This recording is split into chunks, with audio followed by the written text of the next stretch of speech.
ሰላም እንዴት ናችሁ? ኃይለ ሚካኤል ነኝ።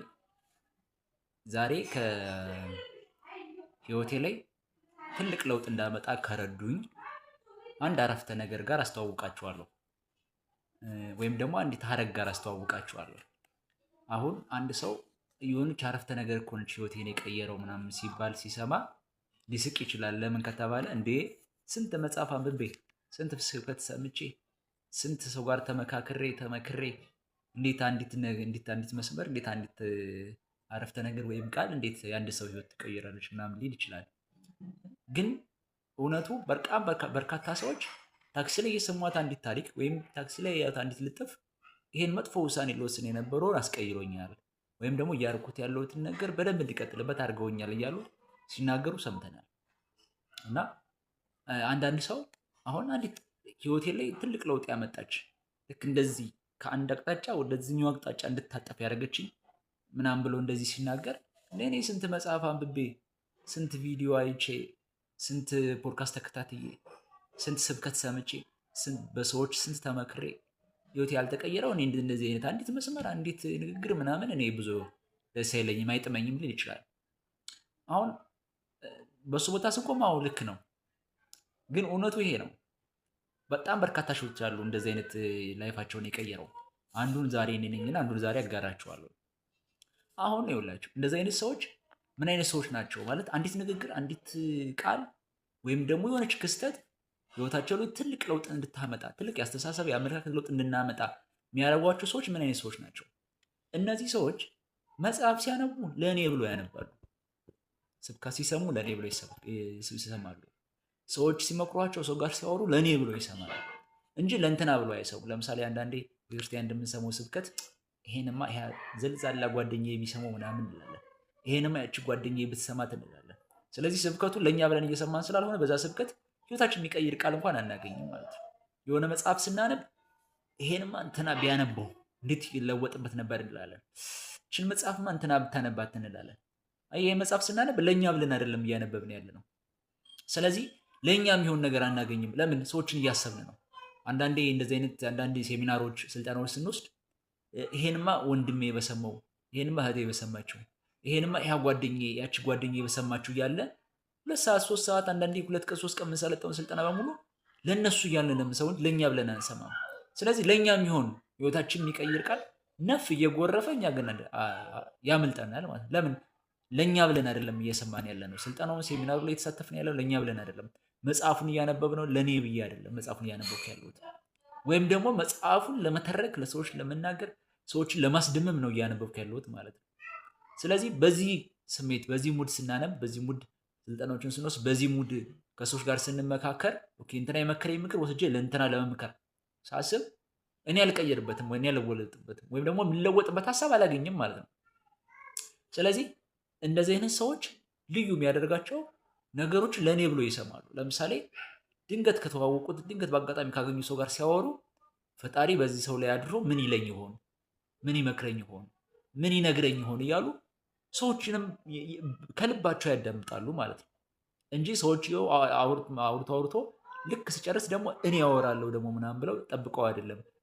ለማውራት አይደለም የሚያዳምጡት፣ ለእኔ ብሎ ነው የሚያዳምጡት። ወይም እየተቹ ወይ ያመሰግኑ አይደለም የሚያዳምጡት። እና ለዛ ነው እንደዚህ አንዲት አረፍተ ነገር አንዲት ቃል ህይወቴን ቀየረው ምናምን ሲሉ የምትሰሙት። በእርግጥም የሆነ የሰሙት አባባል አለ በጣም ነው የምወደውና ሰው ይሄ ምግብ ከበላው በኋላ ህይወቴ ተቀየረ ሲባል ሰምተን አናውቅም። ለምሳሌ ይሄ ጥብስ ከበላው በኋላ ላይፌ ተስተካከለ፣ አመለካከቴ ተቀየረ የሚል ሰው የለም።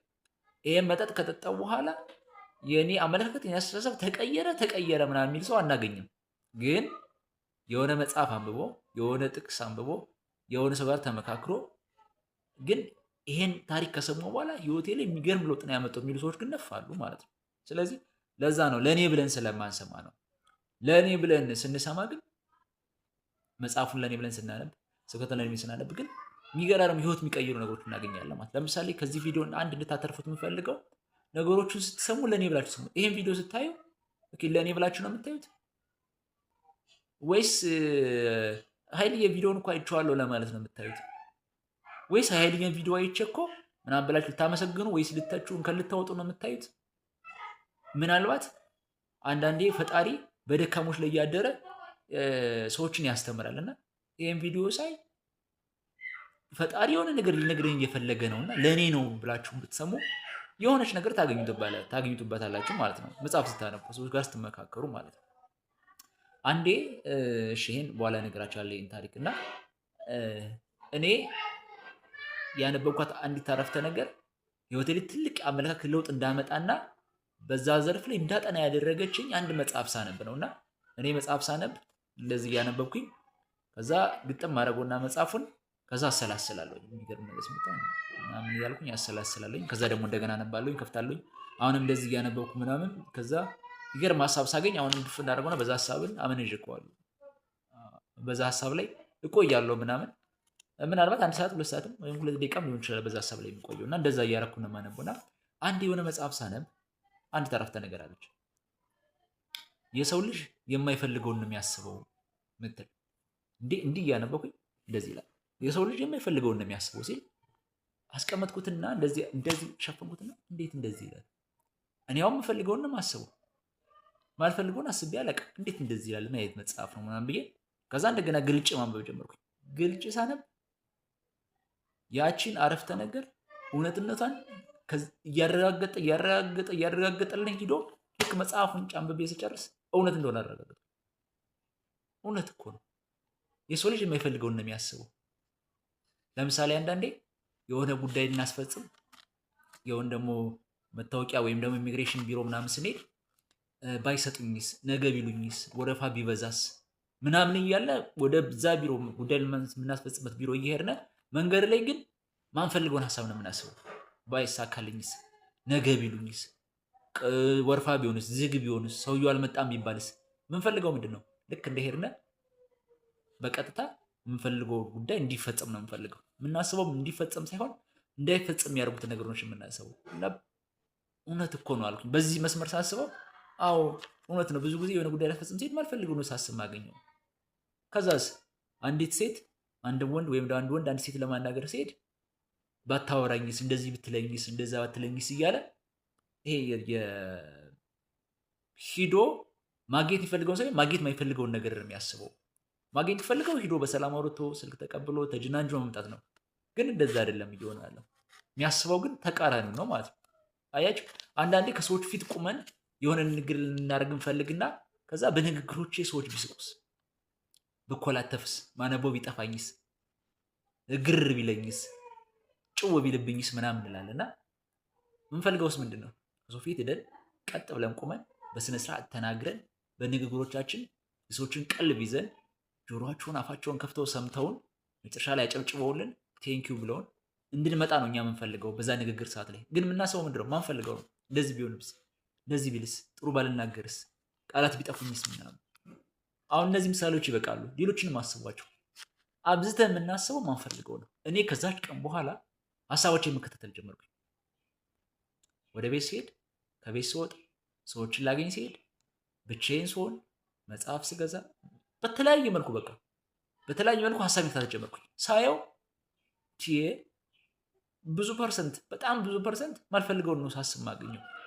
ከዛ ሆን ብዬ የምፈልገውን ማሰብ መለማመድ ጀመርኩኝ። ያቺ መጽሐፍ ይሄ ወደ ግል ስዕብናዬን ማጥናት እንዳለብኝ ስለገባኝ ወይም ማንነቴን በደንብ መገንባት እንዳለብኝ ስለገባኝ በዛች መጽሐፍ ምክንያት በግል ስዕብና ዘርፍ ላይ በደንብ ማጥናት ጀመርኩኝ። መጽሐፍቶችን ማንበብ፣ ስልጠናዎችን መውሰድ፣ ቪዲዮዎችን ማየት፣ ከሰው ጋር መመካከር ምናምን ጀመርኩና ብዙ ጊዜ እንዲሁም አንዳንዴ ይላል ሙዚቃ ስንሰማ ማንፈልገው ሙዚቃ ነው የምንሰማው።